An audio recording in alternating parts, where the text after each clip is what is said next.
ఆరాధించెద యేసురాజా,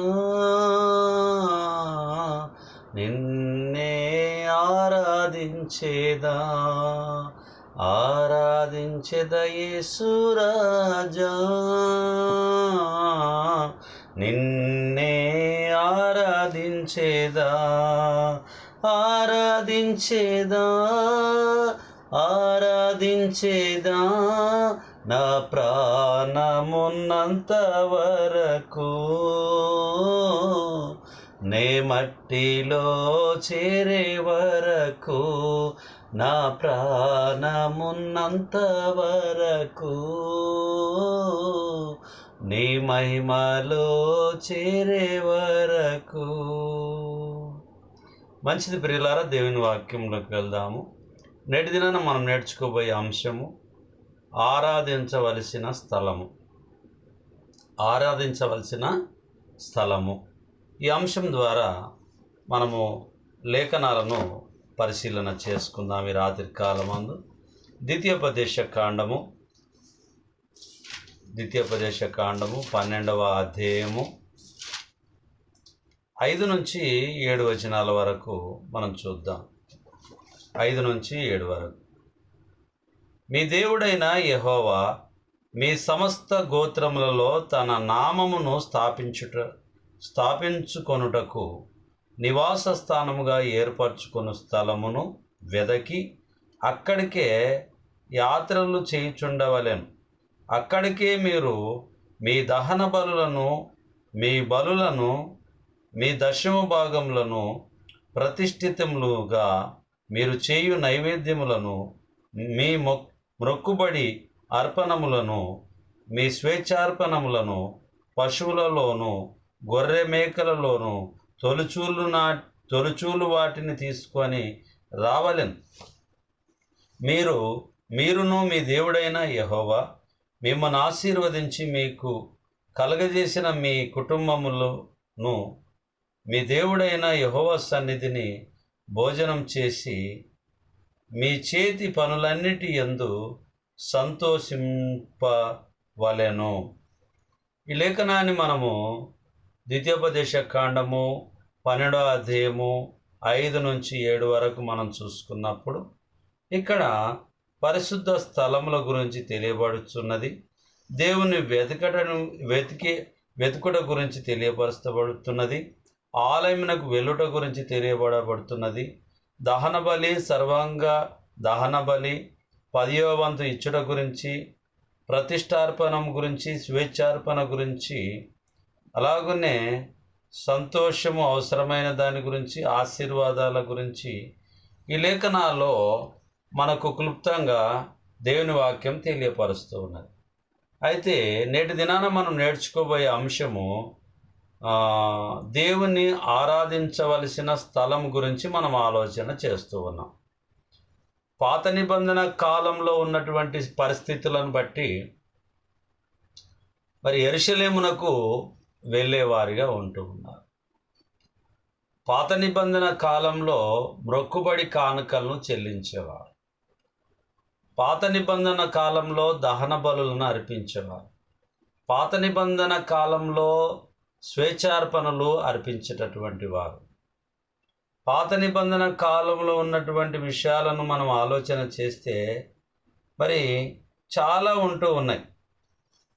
ప్రతిష్టార్పణము, స్వేచ్ఛార్పణము, 10వ వంతు, దహన బలి, ఇవన్నీ కూడా ఈ ద్వితీయోపదేశ కాండం 12వ అధ్యాయంలో 5 నుంచి 7 వచనాలు మనం చూసినప్పుడు ఈ విషయాలు మనకు జ్ఞాపకం వస్తూ ఉంది. ఇక్కడ 7వ వచనం మళ్ళీ చదువుకుందాం. మీరును మీ దేవుడైన యెహోవా మిమ్మల్ని ఆశీర్వదించి మీకు కలుగజేసిన మీ కుటుంబములు మీ దేవుడైన యెహోవా సన్నిధిని భోజనము చేసి మీ చేతి పనులన్నిటి యందు సంతోషింపవలెను. దేవుని సన్నిధి యందు అనే విషయాన్ని ఇక్కడ ఒకటి తేటగా మనకు అర్థమవుతూ ఉన్నది. 17వ వచనాన్ని మనం ఆలోచన చేద్దాం. నీ ధాన్యములోనేమి, నీ ద్రాక్షారసములోనేమి, నీ నూనెలోనేమి, దశమ భాగమును నీ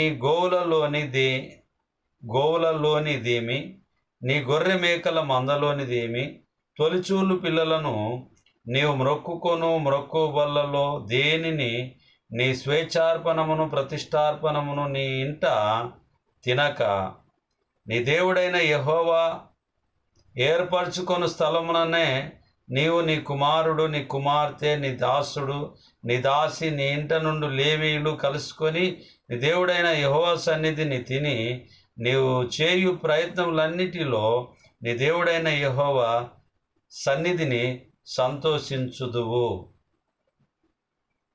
నీవు నీ దేశంలోనున్న దినములన్నిటను లేవీలను విడవకూడదు సుమి. ఈ 17-18 వచనాన్ని మనం ఆలోచన చేసినప్పుడు మరి చాలా క్లుప్తంగా మనకు తేటగా గుర్తు చేస్తున్నటువంటి విషయం ఏమిటి అది అనంటే, మీ ధాన్యంలోను, నూనెలోను, గొర్రె పిల్లలలోను, మేక పిల్లల్లోనూ, అలాగున్నే మరి దశమ భాగంలోనూ అన్నిటిలో కూడా మరి తొలిచూలు పిల్లలను ఇవ్వమని చెప్పి దేవుని వాక్యం మనకి ఇక్కడ లేఖనం తెలియపరుస్తూ ఉన్నది. ఈ లేఖనంలో మనం ఆలోచన చేసినప్పుడు మరి 10వ వంతు ఇచ్చట గురించి, ద్రాక్షారసం గురించి, ఆహారంకు సంబంధించిన విషయము, మ్రొక్కుబడులు, స్వేచ్ఛార్పణలు, ప్రతిష్టార్పణము, పరిశుద్ధ స్థలములు, ఈ విధంగా మరి 18 వరకు మనం చదువుకున్నాం. ఇక్కడ మనకు 16వ వచనం చూసినప్పుడు, మీరు రక్తము మాత్రము తినక దానిని నీళ్ళ వలె నేల మీద పారబోయవలెను. మరి రక్తాన్ని తినవద్దని 16వ వచనంలో సెలవిస్తుంది. అలాగున్నే 17వ వచనంలో నీ ధాన్యంలోని ఉన్న వాటిలో దేవుడు నీకు ఇచ్చిన వాటిలోకి వెళ్ళి అది దేవునికి ఇవ్వాలని చెప్పి దేవుని వాక్యం మనకు తెలియపరుస్తూ ఉన్నది. అయితే 8వ అధ్యాయానికి వెళ్దాం ప్రియులారా. 8వ అధ్యాయానికి వెళ్దాం. 8వ అధ్యాయము 7వ వచనం నుంచి 9వ వచనం వరకు చదువుకుందాం. నీ దేవుడైన యెహోవా నిన్ను మంచి దేశంలో ప్రవేశపెట్టును. అది నీటి వాగులను, లోయలలో నుండి, కొండలలో నుండి పారు ఊటలను, అగాధ జలములను గల దేశము. అది గోధుమలు, యావాలు, ద్రాక్ష చెట్లు, అంజూరపు చెట్లు, దానిమ్మ పండ్లను గల దేశము. ఒలివ నూనెయు తేనెయు గల దేశము. కరువు అనుకొనకుండా నీవు ఆహారము తిను దేశము. అందులో నీకు ఏ లోపం ఉండదు. అది ఇనపరాళ్ళు గల దేశము. దాని కొండలలో నీవు రాగి త్రవ్వి తీయవచ్చును. ఈ 8వ అధ్యాయంలో సెలవిస్తున్నటువంటి మాటను మరి నీకు కావలసిన వాటినన్నిటిని కూడా నేను ఇస్తాను అని చెప్పి ఈ లోకపు ఆశీర్వాదాలను కూడా ఈ లేఖనంలో మనం గుర్తు చేస్తూ ఉన్నాం, జ్ఞాపకం చేసుకుంటూ ఉన్నాం. మరి ఇక్కడ లోబడుట గురించి, దేవుని మరచిపోవుట గురించి, దేవుని స్తుతించుట గురించి, కృతజ్ఞతాపూర్ణముగా, అలాగనే ఇత్తడిని గురించి, ఇనుమును గురించి, వర్ధిల్లుటకైన వాగ్దానము గురించి, అంజూరపు చెట్ల గురించి, ఫలవంతమైన దేశంగా ఇది మనకు బయలుపరచబడి ఉంటూ ఉన్నది. మరి దేవుడు ఇన్నోటి ఇస్తూ ఉంటున్నాడు, ఇన్ని మనకు చేస్తూ ఉన్నాడు. మరి దేవునికి మనం ఏమిస్తున్నాము అనేటటువంటిది ఆలోచన మనం చేద్దాం. ఈరోజు ప్రతిదీ కూడా నాది అనేటటువంటి ఆలోచన ధోరణిలో మనం ఉంటాం. మనకు నచ్చినట్టుగా ఉంటేనే మనం ఏదైనా చేయాలని ఆలోచన చేస్తాం. మన మనసుకు నచ్చనట్టుగా ఉంటే ఏది చేయాలని అనిపించదు. అందుట్లో కూడా పెద్దరికం కావాలని కోరుకునేటటువంటి వారిగా ఉంటూ ఉన్నాం. స్వేచ్ఛగా ఉండాలని కోరుకుంటాం. కానీ దేవునికి లోబడేటటువంటి మనస్తత్వం మనలో ఉందా లేదా అనేటటువంటిది ఎప్పుడూ మనం ఆలోచన చేయం. బావిలో నీళ్లున్నవా లేదని తొంగి చూసినట్టుగా మన హృదయంలో దేవుని మాటలు నింపుకొని ఉంటున్నామా లేదా? దేవుని యందు భయభక్తులు కలిగి ఉంటున్నామా లేదా? దేవుడు చెప్పిన వాటిని మనం పాటిస్తూ ఉన్నామా లేదా?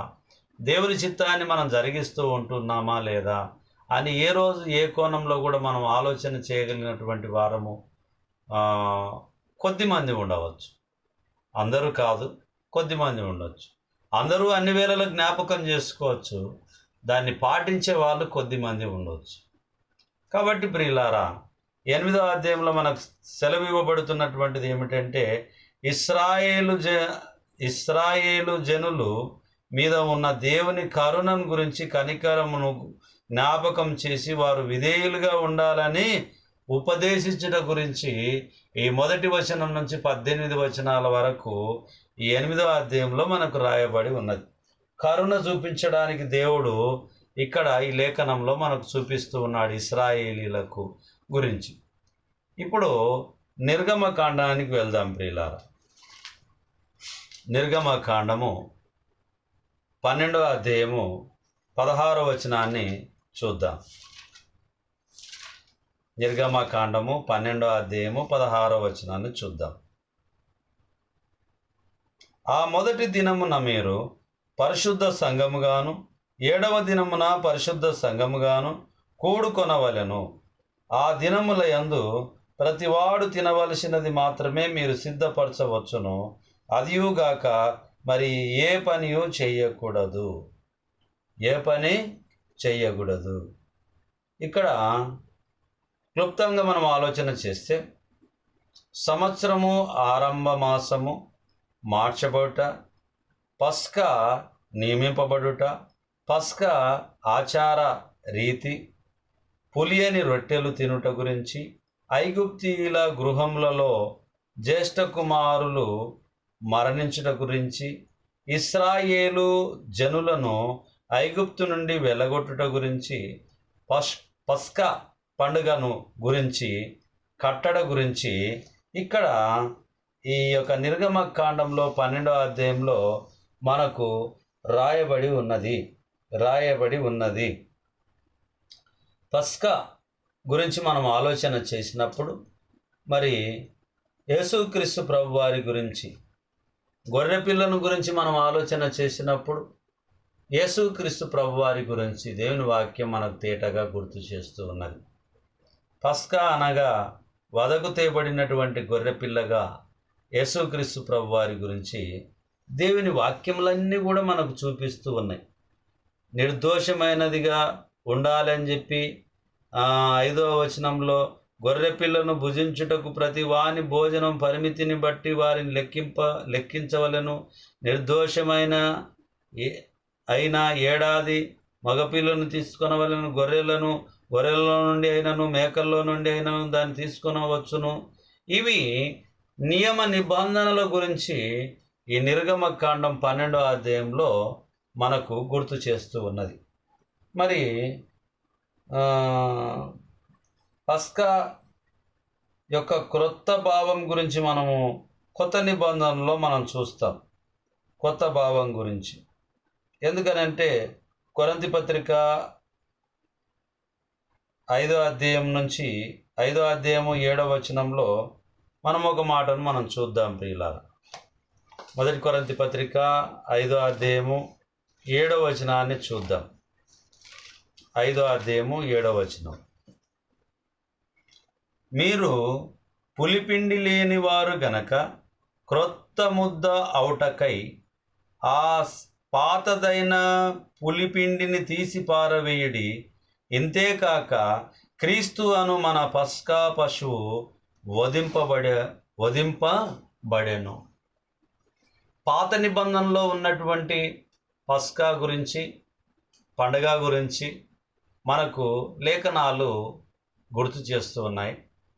కొత్త నిబంధనకు వచ్చేసరికి నిర్గమకాండం 12వ అధ్యాయము 13వ వచనంలో మనం చూసినప్పుడు, కొత్త నిబంధనకు వచ్చినప్పుడు కొరింథీ పత్రిక 5వ అధ్యాయము 7వ వచనంలో చూసినప్పుడు తేటగా అక్కడికి ఇక్కడికి కంపేర్ చేస్తూ ఉన్నది. అంటే వాటిని పోలుస్తూ ఉన్నది, గుర్తించబడుతూ ఉంటున్నది. ఏమిటి అని అంటే, మీరు పులిపిండి లేనివారు గనక క్రొత్త ముద్ద అవుటకై ఆ పాతదైన పులిపిండిని తీసి పారవేయడి. పాతదైన పులిపిండిని తీసి పారవేయడి. ఇంతేకాక క్రీస్తు అను మన పస్కా పశువు వధింపబడెను. సంఘము శుద్ధీకరించడం కొరకు, సంఘ క్షేమము కొరకు యేసుక్రీస్తు ప్రభువారు వధకు తేబడినటువంటి గొర్రెపిల్లగా మనకు జ్ఞాపకం చేస్తుంది. సంఘమును ప్రేమించి క్రీస్తు సంఘం కొరకు ప్రాణాన్ని పెట్టాడనేటటువంటిది లేఖనాలు మనకు బోధిస్తూ ఉంటున్నాయి. ఇదిగో ప్రియులారా, పాత నిబంధనలో ఉన్నటువంటి సాదృశ్యాన్ని మనం చూస్తూ ఉన్నాం. కొత్త నిబంధనలో ఉన్నటువంటి ప్రామాణికమైనటువంటి సాదృశ్యాన్ని మనము చూస్తూ ఉన్నాం. క్రీస్తును గురించినటువంటి ప్రకటన ఆది కాండం నుంచి ప్రకటన గ్రంథం వరకు ప్రకటింపబడి ఉన్న విషయాలను మనం గుర్తు చేస్తూ ఉన్నాం. మరి ఆయన ప్రారంభికునిగా ఉన్నాడు, లోబడిన వాడిగా ఉన్నాడు. క్రీస్తు విధేయత చూపిన వాడిగా ఉంటూ ఉన్నాడు, తను తాను తగ్గించుకున్న వాడిగా ఉంటున్నాడు, వధకు తేబడినటువంటి గొర్రెపిల్లగా ఉంటూ ఉన్నాడు, సంఘం కొరకు ప్రాణాన్ని అర్పించినటువంటి పస్కా వధువుగా బలిగా అర్పింపబడినటువంటి వాడుగా యేసుక్రీస్తు ప్రభువారు మనకు ఉంటూ ఉన్నారు. ఇదిగో ప్రియులారా, మనము పాత నిబంధన చదివితేనే కొత్త నిబంధన మనకు అర్థమవుతూ ఉన్నది. నాకు కూడా చాలా సందర్భంలో నేను నేర్చుకోవాలనేటటువంటి ప్రయత్నం చేసినప్పటికీ మరి పాత నిబంధనలో చదువుతున్నటువంటి విషయాలను క్రొత్త నిబంధనకు వచ్చేసరికి క్లియర్గా అది మనకు అర్థమవుతూ ఉంది. పాత నిబంధనలో స్వేచ్ఛార్పణల గురించి, బలి అర్పణ గురించి, మరి దశమ భాగాల గురించి, విధి విధానాల గురించి అక్కడ రాయబడి ఉన్నది. ద్వితీయోపదేశకాండం 12వ అధ్యాయంలో, నిర్గమకాండం 12వ అధ్యాయంలో ఈ విధంగా మనకు గుర్తు చేస్తూ ఉంటూ ఉన్నాయి. కొత్త నిబంధనకు వచ్చేసరికి మీరు పులిపిండి లేనివారు గనక క్రొత్త ముద్ద అవుటకై ఆ పాతదైన పులిపిండిని తీసి పారవేడి. ఇంతేకాక క్రీస్తు అన్న మన పస్కా పశువు వధింపబడెను. పస్కా పశువు వధింపబడెను గనక పాతదైన పులిపిండితోనైనను దుర్మార్గతయు దుష్టత్వమును పులిపిండితోనైనను కాకుండా నిష్కపటమును సత్యమునను పులియని పండుగ ఆచరిద్దాం. ఇక్కడ పులియని రొట్టె, పులియని పిండి పరిశుద్ధమైనదిగా మనం ఆచరించాలి అని అంటే ముందుకు ఇంకా లేఖనాలకు మనం వెళ్దాం ప్రియులా. ఎందుకు ఈ లేఖనాల్లో మనం చూద్దాం. యెహోషువ గ్రంథము 5వ అధ్యాయము 12వ వచనాన్ని మనం చూద్దాం. యెహోషువ 5వ అధ్యాయము 12వ వచనాన్ని మనం చూద్దాం. దేవుని వాక్యం ఏమని బోధిస్తుందో మళ్ళీ మనం కృత నిబంధనకు మనం వెళ్దాం ప్రియులారా. 5వ అధ్యాయము 12వ వచనం. మరునాడు వారు ఈ దేశపు పంటను తినుచుండగా మన్నా మానిపోయాను. అటు తర్వాత ఇశ్రాయేలీలకు మన్నా దొరకకపోయాను. ఆ సంవత్సరమున వారు కానాను దేశపు పంటను తినిరి. 10 నుంచి మనం ఆలోచన చేసినప్పుడు ఇశ్రాయేలీలు గిల్గాల్లో దిగి ఆ నెల 14వ తేదీని సాయంకాలంన యెరికో మైదానంలో పస్కా పండుగను ఆచరించిరి. పస్కా పోయిన మరునాడు వారు ఈ దేశపు పంటను తినిరి. ఆ దినమందే వారు పొంగకయు పెంచబడి ఉన్న భక్ష్యములను తినిరి. మరునాడు వారు ఈ దేశపు పంటను తినుచుండగా మన్నా మానిపోయెను. మన్నా ఏమైంది? మానిపోయింది. అంతవరకు మన్నా కురిపించినటువంటి దేవుడు ఇక మీదట పంట తినడానికి అవకాశం ఇచ్చాడు. మన్నాను మాన్పివేసిండు దేవుడు. పాత నిబంధనలో ఉన్నటువంటి పద్ధతులను, అలవాట్లను కూడా దేవుడు ఏం చేసిండు? మాన్పివేసిండు, అవి తీసివేసిండు. వాటిని మనం ఇప్పుడు చేయాల్సినటువంటి అవసరత లేదు అని చెప్పి లేఖనాలు మనకు తెలియపరుస్తూ ఉన్నాయి. మరి ఏం చేయాలి అనే ఆలోచన మనం సంఖ్యాకాండము 11వ అధ్యాయము 9లో కూడా మరి మన్నా గురించే మనకు గుర్తు చేస్తూ ఉన్నది. సంఖ్యాకాండము 11వ అధ్యాయము 9వ వచనాన్ని మనం ఆలోచన చేస్తే ఇక్కడ కూడా మన్నా గురించి, రాత్రి యందు మంచు పాలెము మీద కురిసినప్పుడు ఆ మన్నా దాని వెంటనే పడెను. జనులు తమ తమ కుటుంబములలో ఎవరి గుడారపు ద్వారం వద్ద వారు ఏడవగా మోసే వినను. యెహోవా కోపం బహుగా రగులుకొనెను. వారు ఏడ్చుట మోసే దృష్టికిని చెడ్డదిగా నుండెను.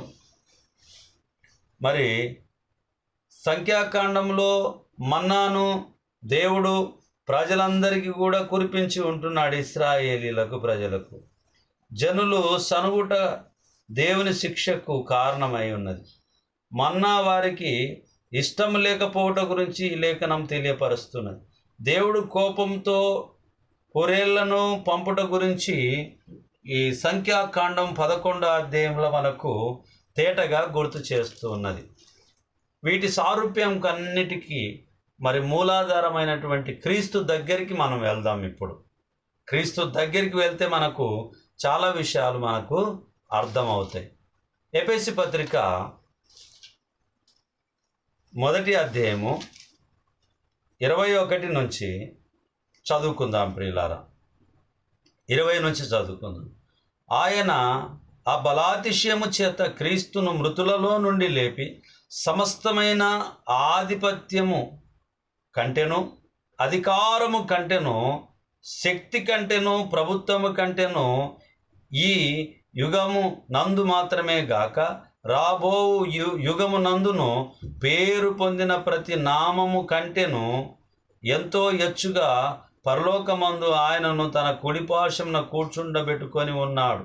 మరియు సమస్తమును ఆయన పాదముల క్రింద ఉంచి సమస్తము పైని ఆయనను సంఘమునకు శిరస్సుగా నియమించెను. ఆ సంఘము ఆయన శరీరము సమస్తమును పూర్తిగా నింపుచున్న వాని సంపూర్ణత అయి ఉన్నది. ఇక్కడ ఈ లేఖనాన్ని మనం బాగా ఆలోచన చేసినప్పుడు క్రీస్తు యొక్క ఔన్నత్యం కనిపిస్తుంది, పరలోక మార్గం కనిపిస్తుంది. క్రీస్తు ప్రారంభికుడిగా ఉన్నాడు, అలాగనే యేసు సర్వాధికారిగా ఉంటున్నాడు, ఆశ్చర్యకరుడిగా ఉంటూ ఉన్నాడు. క్రీస్తు ఆధిపత్యం గురించి ఈ లేఖనాలు మనకు గుర్తు చేస్తూ ఉన్నాయి.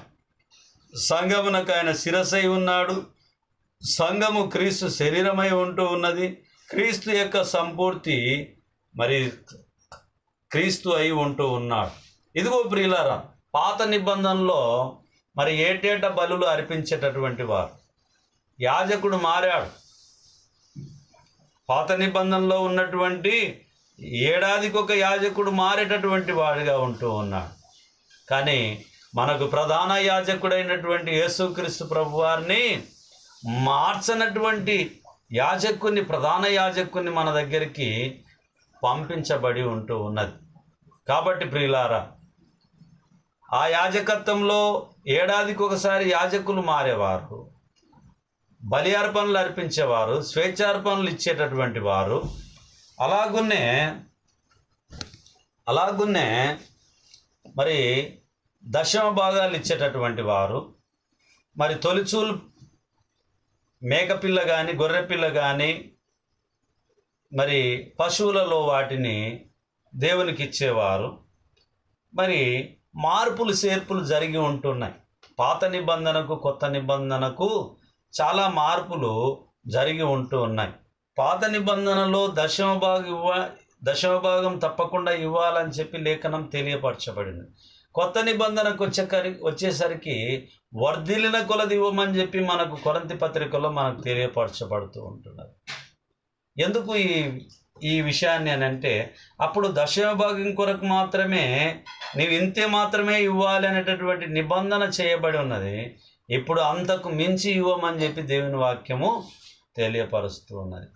అప్పుడు బలులు అర్పణలు చేసేటటువంటి స్థితిలో నుంచి మన పస్కా పశువుగా వదకు తేబడినటువంటి గొర్రెపిల్లగా యేసుక్రీస్తు ప్రభువారు బలి అర్పించబడి ఉంటున్నాడు. కాబట్టి ఇక మీదట బలులు అర్పించాల్సినటువంటి అవసరము లేదు. గొర్రెల యొక్కయు మేకల యొక్కయు రక్తము చేత పరిశుద్ధమైనటువంటిది పాప విమోచన కలగదని చెప్పి నిష్కలంకమైనటువంటి పరిశుద్ధుని రక్తం చిందించడం వల్ల ఒక్కమారే మన పాపములన్నిటినీ శిలువ మ్రాను మీద తుడిచివేసినటువంటి క్రీస్తు దగ్గర మనము ఇప్పుడున్నాం ప్రియులారా. పాత నిబంధనకు క్రొత్త నిబంధనకు ఉన్నటువంటి వ్యత్యాసము, అలాగనే పాత నిబంధనలో బోధించినటువంటి బోధన క్రొత్త నిబంధనలో చూపినటువంటి నియమాలను గురించి మనము బాగా గుర్తు చేసుకుంటే చాలా విషయాలు క్రీస్తు దగ్గరికి పరిపూర్ణంగా అన్ని విషయాలు క్రీస్తు దగ్గరికి మూలపాఠంగా వచ్చి ఉంటూ ఉన్నాయి. కాబట్టి ప్రియులారా, ఆరాధించేటటువంటి స్థలం ఇప్పుడు మనం ఎక్కడ ఆరాధించాలి? ఆరాధించెదా యేసు రాజా, నిన్నే ఆరాధించేదా. ఆరాధించేటటువంటి స్థలం ఇప్పుడు క్రీస్తు దగ్గరికి వచ్చి ఉంటూ ఉన్నది. క్రీస్తు దగ్గరికి వచ్చి ఉంటున్నది ప్రియులారా.